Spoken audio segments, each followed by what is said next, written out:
आज से 75 वर्ष पूर्व यह देश पराधीन था। हमारे पास किसी भी प्रकार की स्वाधीनता नहीं थी। अनगिनत बलिदानों के फलस्वरूप 15 अगस्त 1947 को हमारे देश को स्वाधीनता प्राप्त होती है। स्वाधीनता के बाद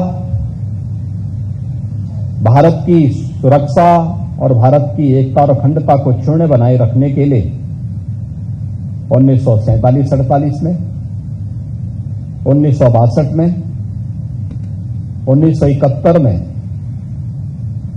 1999 में 4 युद्धों से इस देश को जूझना पड़ा। तमाम अन्य अवसरों पर भारत के बहादुर जवानों ने भारत की एकता और अखंडता को बनाए रखते हुए भारत को प्राप्त इस स्वाधीनता की रक्षा करने में भी अपना महत्वपूर्ण योगदान दिया। आजादी का यह अमृत महोत्सव 75 वर्ष की हमारी इस यात्रा के आत्मावलोकन का एक अवसर हम सबको प्रदान कर रहा है, जिसमें आजादी की लड़ाई के दौरान भारत के महान स्वतंत्रता संग्राम सेनानियों और क्रांतिकारियों ने देश की आजादी के लिए अपने आप को बलिदान करने में किसी भी प्रकार का संकोच नहीं किया। एक लंबी लड़ाई के बाद जब देश 1947 में आजाद हुआ तो वही प्रेरणा और वही प्रकाश हम सब के लिए स्वतंत्र भारत में एक भारत श्रेष्ठ भारत की इस परिकल्पना को साकार करने के लिए आज अमृत महोत्सव के रूप में प्रधानमंत्री मोदी जी ने हम सबके सामने प्रस्तुत किया है। आपने देखा होगा कि पहली बार यह आयोजन केवल सरकारी आयोजन नहीं है। इस आयोजन के साथ हर भारतीय जुड़ा है, वो गांव में रहता हो, शहर में रहता हो, सरकार का हिस्सा हो या एक सामान्य किसान या श्रमिक हो। हर एक तबके के मन में एक भाव, वह विद्यार्थी हो या फिर समाज जीवन में कार्य करने वाले किसी भी क्षेत्र का कोई व्यक्ति, हर व्यक्ति देश की आजादी के इस अमृत महोत्सव के साथ जुड़ करके अपने आप को गौरवान्वित महसूस करके इस उत्सव को राष्ट्रोत्सव के रूप में आज आयोजित कर रहा है। अनेक प्रकार के कार्यक्रम चल रहे हैं। कहीं तिरंगा यात्राएं चल रही हैं, कहीं पर प्रभात फेरियां निकल रही हैं, कहीं पर शहीद स्मारकों पर राष्ट्रधुन के गीतों को स्कूली बच्चों के द्वारा, कलाकारों के द्वारा, पुलिस के बैंड के द्वारा वहां पर राष्ट्रभक्ति के गीतों की धुन बजाकर के उन्हें श्रद्धांजलि अर्पित करने के कार्यक्रम हो रहे हैं। तो आज से 15 तक चलने वाले हर घर तिरंगा, जो भारत के आन बान और शान का प्रतीक है, यह आजादी के अमृत महोत्सव के साथ पूरे देशवासियों को फिर एकजुट करने की एक नई प्रेरणा प्रदान कर रहा है। मैं इस अवसर पर आप सबको आजादी के अमृत महोत्सव की अग्रिम शुभकामनाएं देता हूं और जिन वीर माताओं को, वीर जवानों को और उन वीर सपूतों के जिन परिवारजनों को आज यहां पे सम्मानित किया गया है, उन सभी का मैं हृदय से अभिनंदन करते हुए भारत माता के उन सभी वीर जवानों के प्रति विनम्र श्रद्धांजलि अर्पित करता हूं, जिन्होंने अपने आप को मातृभूमि के लिए समर्पित करते हुए अपना सर्वोच्च बलिदान भारत की सुरक्षा, भारत की संप्रभुता और भारत की अखंडता के लिए दिया है। पिछले 75 वर्षों की यात्रा हम सबको एक नए मंथन के साथ आगामी 25 वर्षों की कार्य योजना के साथ जोड़ने के लिए भी प्रेरणा प्रदान कर रहा है। आज भारत एक नए भारत की रूप बढ़ा है। वैश्विक मंच पर अगर हम भारत की प्रगति को देखते हैं तो वर्तमान में भारत दुनिया की सबसे तेजी के साथ उभरती हुई अर्थव्यवस्था के रूप में दिखाई दे रहा है। आज दुनिया के अंदर एक विश्वास के रूप में भारत को देखा जा रहा है। वैश्विक मंच पर आज भारत अपनी एक नई ओज और तेज के साथ अपनी आभा को बिखेरने के लिए तैयार दिखाई देता है। यह ताकत भारत की, यह भारत की एक सामूहिक ताकत है। वो सामूहिक ताकत जो देश के यशस्वी नेतृत्व में भारत आज दुनिया के अंदर उस रूप में अपने आप को प्रस्तुत कर रहा है। और आज यही भारत जीवन के प्रत्येक क्षेत्र में प्रगति के नए आयाम गढ़ता हुआ भी दिखाई देता है। आज रक्षा क्षेत्र की ही हम बात करें तो भारत आज किसी अन्य देश पर निर्भरता की बजाय आत्मनिर्भर भारत के लक्ष्य को प्राप्त करने की दिशा में अग्रसर हुआ है। ये केवल खाद्यान्न के क्षेत्र में नहीं, यह रक्षा क्षेत्र में भी आत्मनिर्भरता के लक्ष्य को प्राप्त करने की दिशा में भारत के नए कदमों को दिखाता है। ये नया भारत आज दुनिया के सामने एक नए विश्वास का प्रतीक है।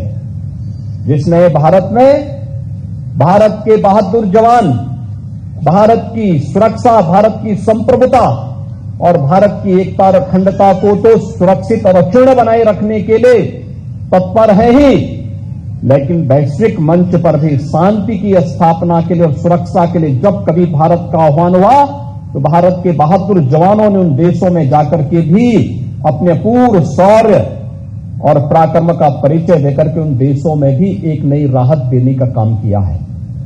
हमारा बहादुर जवान, हर भारतवासी इस बात को मानता है। आज जो भारत की सेना के प्रति और इस यूनिफॉर्म के प्रति इतना सम्मान का भाव है, इसके पीछे कारण है कि हमारा जवान हमेशा देश के बारे में सोचता है, नेशन फर्स्ट की इस थ्योरी के साथ अपने आप को समर्पित करता है और इसके लिए उसे अपने सर्वोच्च बलिदान देने की भी आवश्यकता पड़ती तो उसमें कभी उसने संकोच नहीं किया है और बढ़ चढ़ करके हंसते हंसते देश के लिए अपने आप को बलिदान करने में कभी कोई संकोच नहीं किया। जहां भारत की संप्रभुता और देश की आजादी को बनाए रखने में एक बड़ी भूमिका का निर्वहन इन बहादुर जवानों ने किया है, वहीं देश के अंदर शांति काल में विभिन्न आपदाओं में भी सेना के द्वारा किए जाने वाले विभिन्न प्रकार के रचनात्मक कार्यक्रमों के साथ ये अभियान निरंतर जारी रहकर के देश के जनविश्वास को और मजबूती प्रदान की है। ये मजबूती उसी विश्वास का प्रतीक है जब हम लोगों ने अपने कृतित्व के माध्यम से आम जन के मन में एक विश्वास का भाव पैदा किया है कि नहीं, जो भी काम होगा वो देश को ध्यान में रखकर के होगा। हम अगर दुश्मन के लिए जितने सख्त हैं, अपने देश पर आने वाली किसी भी आपदा के दौरान हम उतने ही संवेदनशील हैं। यह विभिन्न आपदाओं के समय आर्मी के द्वारा चलाए जाने वाले विभिन्न प्रकार के ऑपरेशंस और विभिन्न प्रकार के कार्यक्रम उस बात की गवाही हमें हमेशा प्रस्तुत करते हैं।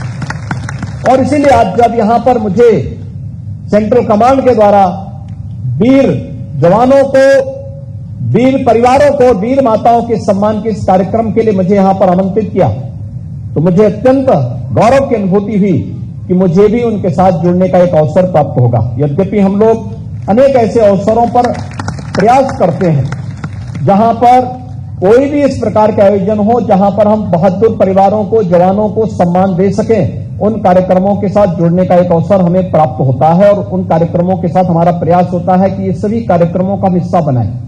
आजादी के अमृत महोत्सव के कार्यक्रम में राज्य सरकार ने इस व्यवस्था को बनाया है कि प्रत्येक जनपद के आयोजन में हमारा सम्मान का जो कार्यक्रम होगा उसमें सर्वोच्च प्राथमिकता वहां पर होगी शहीद परिवारों को सम्मान देने का। और आपने देखा होगा कि सरकार ने अपने इन कार्यक्रमों का हिस्सा भी बनाया है इसे। 2017 में सरकार के गठन के साथ ही हम लोगों ने सबसे पहला कार्यक्रम बनाया कि कोई जवान अगर देश की सीमाओं की रक्षा करते हुए, देश की आंतरिक सुरक्षा के लिए भी अपने आप को समर्पित करते हुए बलिदान होता है, तो उस परिवार को राज्य सरकार की तरफ से हम लोगों ने 50 लाख रुपए की सहायता, अहेतुक सहायता राज्य सरकार के स्तर पर हम अलग से करते हैं। हमने गाइडलाइन में संशोधन किया कि अगर उस परिवार के किसी सदस्य को शासकीय सेवा में नौकरी देने की आवश्यकता पड़ती है तो हम देंगे, क्योंकि देश के लिए समर्पित हुआ है, देश के लिए बलिदान हुआ है। ये हमारी जिम्मेदारी बनती है कि हम उस परिवार की परवरिश करें, उस परिवार के साथ खड़े हो, मजबूती के साथ उस परिवार के साथ खड़े हो करके हम उसको एक संबल प्रदान करें। राज्य सरकार ने इस कार्यक्रम को भी उसको आगे बढ़ाया है। और यही नहीं, जिस जनपद का जवान है या जिस जनपद का हमारा सेना से जुड़ा हुआ अधिकारी है, उस जनपद में उनके नाम पर एक स्मारक का नामकरण हो, उस गांव की सड़क का नामकरण हो, उस गांव को उनकी स्मृति में और गांव जाना जाए, यह एक कार्यक्रम हम लोगों ने बनाया। आपने देखा होगा कि जब सीडीएस जनरल बिपिन रावत जी एक हेलीकॉप्टर दुर्घटना के शिकार हुए, उन्होंने अपना बलिदान देश के लिए दिया। प्रदेश के मैनपुरी के सैनिक स्कूल का नामकरण भी राज्य सरकार ने सीडीएस जनरल रावत के नाम पर किया है। कारगिल युद्ध के दौरान अपना सर्वोच्च बलिदान देने वाले कैप्टन मनोज पांडे के नाम पर देश के पहले सैनिक स्कूल, लखनऊ सैनिक स्कूल का नाम राज्य सरकार ने कैप्टन मनोज पांडे के नाम पर लखनऊ सैनिक स्कूल का नामकरण किया। ऐसे ही अनेक अन्य जनपदों में भी विभिन्न प्रकार के कार्यक्रमों को आगे बढ़ाने का कार्यक्रम इसी भाव के साथ कि यह अपने सैनिकों को सम्मान देने का कार्यक्रम तो है ही, वर्तमान पीढ़ी को प्रेरणा प्रदान करने के लिए भी उनके सामने एक उदाहरण प्रस्तुत करने का एक प्रयास राज्य सरकार के स्तर पर और केंद्र सरकार के स्तर पर एक प्रयास निरंतर आगे बढ़ रहे हैं। आज उत्तर प्रदेश देश के अंदर तेजी से उभरती हुई एक नई अर्थव्यवस्था के रूप में सामने आई है। आज उत्तर प्रदेश के बारे में लोगों की धारणा बदली है। उत्तर प्रदेश आज विकास की एक नई यात्रा के साथ आगे बढ़ा है। उत्तर प्रदेश के अंदर हम सब मानते हैं अपार संभावनाएं उत्तर प्रदेश के अंदर हैं। इन अपार संभावनाओं को वास्तविक धरातल पर उतारने के लिए जो प्रयास हमारे स्तर पर होने चाहिए, उन सभी को सामूहिक रूप से आगे बढ़ाने का जो प्रयास वर्तमान में हुआ है, आज उसके परिणाम हमारे सामने आ रहे हैं। हमने 5 वर्ष के अंदर उत्तर प्रदेश की जो अर्थव्यवस्था है उसको लगभग दुगना करने में सफलता प्राप्त की। हमने इन 5 वर्षों के अंदर उत्तर प्रदेश के अंदर प्रति व्यक्ति आय को लगभग दुगने तक पहुंचाने का प्रयास किया। हमने इन 5 वर्षों के अंदर उत्तर प्रदेश के अंदर इंफ्रास्ट्रक्चर डेवलपमेंट का एक अच्छा संजाल स्थापित किया। हमने इन 5 वर्षों के अंदर प्रयास किया कि प्रतिवर्ष सैन्य सिविल मीट के माध्यम से सेना से जुड़ी हुई समस्याओं का समाधान शासन के स्तर पर, हर स्तर पर संवेदनशील तरीके से, समयबद्ध तरीके से उनका समाधान होता हुआ दिखाई दे। यह कार्यक्रम भी राज्य सरकार के स्तर पर निरंतर आगे बढ़ रहा है। और उत्तर प्रदेश के अंदर यानी अगर हम आत्मनिर्भरता के लक्ष्य को आगे बढ़ाने की बात करते हैं, अब केवल खाद्यान्न के क्षेत्र में आत्मनिर्भरता नहीं, औद्योगिक क्रांति के फील्ड में नहीं, बल्कि आत्मनिर्भरता का यह लक्ष्य रक्षा क्षेत्र में भी हम सबको देखने को मिल रहा है। जब आज उत्तर प्रदेश के अंदर, देश के अंदर 2 डिफेंस कॉरिडोर की स्थापना का मार्ग भारत सरकार प्रशस्त करती है, तो उसमें से एक डिफेंस कॉरिडोर उत्तर प्रदेश में बनता है, जिसके बारे में जनरल डिमरी ने अभी आपके सामने उल्लेख किया कि उत्तर प्रदेश के जो 6 नोड वर्तमान में विकसित हो रहे हैं, अनेक प्रस्ताव आ रहे हैं और वहां पर न केवल सार्वजनिक क्षेत्र के बल्कि निजी क्षेत्र भी प्रवेश करने के लिए उत्सुक दिखाई देता है। यह नए भारत की नई तस्वीर को हम सबके सामने प्रस्तुत करता है। आज हम सब जब यहां पर उपस्थित हुए हैं, मुझे 9 अगस्त को लखनऊ के काकोरी में शहीद स्मारक पर जाने का सौभाग्य भी प्राप्त हुआ था। 9 अगस्त 1925 को काकोरी ट्रेन एक्शन इसी लखनऊ में लखनऊ में उस समय के क्रांतिकारियों ने अंजाम दिया था। उसका नेतृत्व उस समय कर रहे थे पंडित राम प्रसाद बिस्मिल, ठाकुर रोशन सिंह, अस्फाउल्लाह खां, चंद्रशेखर आजाद, राजेंद्र नाथ लाड़ी, ये सभी क्रांतिकारी उसके साथ जुड़े थे। और उस समय जब बाद में ये सभी क्रांतिकारी पकड़े गए, राम प्रसाद बिस्मिल को गोरखपुर, ठाकुर रोशन सिंह, अस्फाउल्लाह खां, राजेंद्र नाथ लाड़ी को गोंडा, फैजाबाद और इलाहाबाद की नैनी जेल में अलग अलग जगह पर रखा गया। इन्हें बाद में अधूरी सुनवाई के बाद ही फांसी के फंदे पर लटकाया गया। लेकिन इन क्रांतिकारियों ने कभी भी देश की आजादी के लिए किसी भी मुहिम से अपने आप को अलग करना कभी स्वीकार नहीं किया। चंद्रशेखर आजाद अपने आप को बलिदान किए थे इलाहाबाद में। आज भी उनके स्मृति में वहां पर चंद्रशेखर आजाद पार्क प्रयागराज में बना हुआ है। गोरखपुर जेल में पंडित राम प्रसाद बिस्मिल को फांसी की सजा सुनाई गई और जब फांसी की सजा के समय उनसे पूछा गया कि आखिर आपकी इच्छा क्या है, अंतिम इच्छा क्या, फांसी के फंदे पर लटकाने के पहले उनसे पूछा कि आपकी अंतिम इच्छा क्या है। उन्होंने एक ही बात कही और जो मैं हर भारतीय जवान के मुंह से सुनता हूं, उन्होंने एक ही बात कही।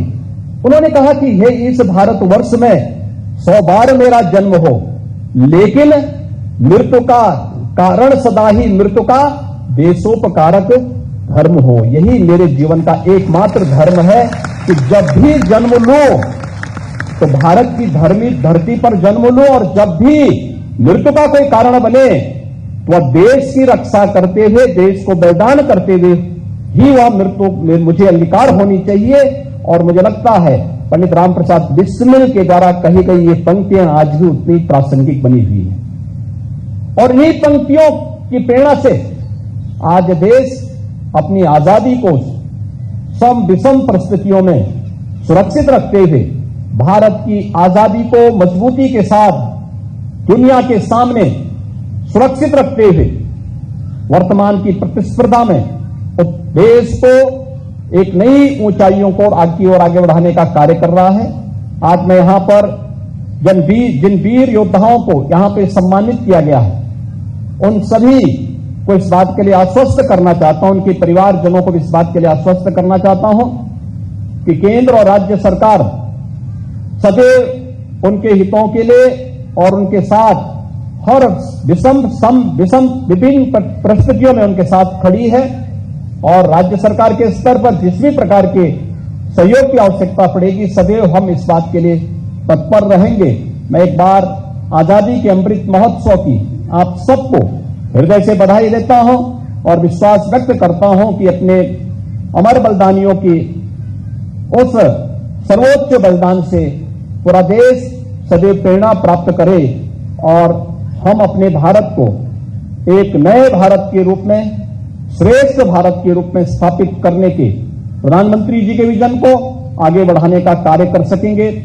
आगामी 25 वर्ष के अमृत काल की उन योजनाओं को जब देश अपनी आजादी का शताब्दी वर्ष मना रहा होगा, उस समय कैसा भारत हमें चाहिए, उस समय का भारत कैसा होना चाहिए, उस भारत के निर्माण का सपना ही नहीं, उससे व्यावहारिक धरातल पर हर फील्ड से जुड़ा हुआ व्यक्ति अगर अपने कर्तव्यों का निर्वहन करते हुए आगे कार्य करता है तो उसके निश्चित ही सार्थक परिणाम आएंगे।